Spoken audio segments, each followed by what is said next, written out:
¿Qué tal? ¿Cómo están? Hoy veremos un ejemplo de manejo de base de datos utilizando inteligencia artificial. En este ejemplo convertiremos la voz en lenguaje de programación SQL para poder consultar datos. ¿Y cómo realizaremos esto? Convertiremos la voz en texto, luego el texto en lenguaje de programación y luego el lenguaje de programación consultará una base de datos. Pero para convertir la voz en texto necesitamos utilizar un modelo de inteligencia artificial que nos permita hacer esto, lo mismo para texto a lenguaje de programación. Y ocupando todos estos modelos en línea podemos convertir esto en un asistente para tareas de búsqueda de datos.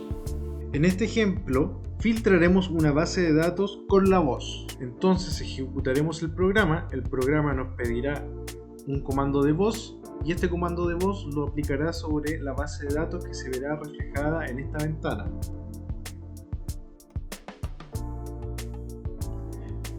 Encontrar usuarios mayores a 40 años. Entonces, ¿qué es lo que sucedió? Primero nos pidió un comando de voz, luego nos mostró la base de datos que yo ya la tenía definida, pero puede ser cualquier tipo de base de datos. Nos mostró esta base de datos con información, luego transformó lo que dije en texto, ese texto lo transformó en un comando de programación SQL, que es el lenguaje de programación para manejar datos de una base de datos, y luego nos filtró la base de datos con información que nosotros queríamos. De hecho, podemos darle otra instrucción. Por ejemplo,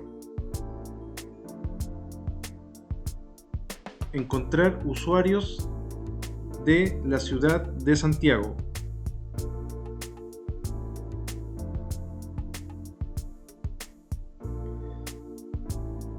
Si se fijan, acá realizó el proceso nuevamente, se le entregó un audio o un comando de voz, nos mostró la base de datos que se va a utilizar, transformó la voz en texto, luego el texto en lenguaje de programación y luego aplicó este lenguaje de programación sobre esta base de datos. En este caso se buscó los datos que pertenecieran a la ciudad de Santiago, es decir, estos dos nombres que vemos acá, y entregó los datos filtrados.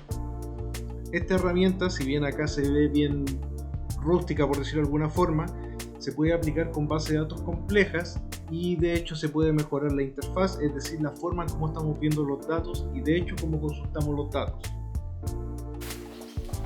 Este tipo de herramientas ayudará a personas que no tienen expertise en programación ni en manejo de base de datos a realizar trabajos mucho más calificados, es decir, les va a abrir la oportunidad de ser mucho más productivo y también abrirse un espacio en el campo laboral.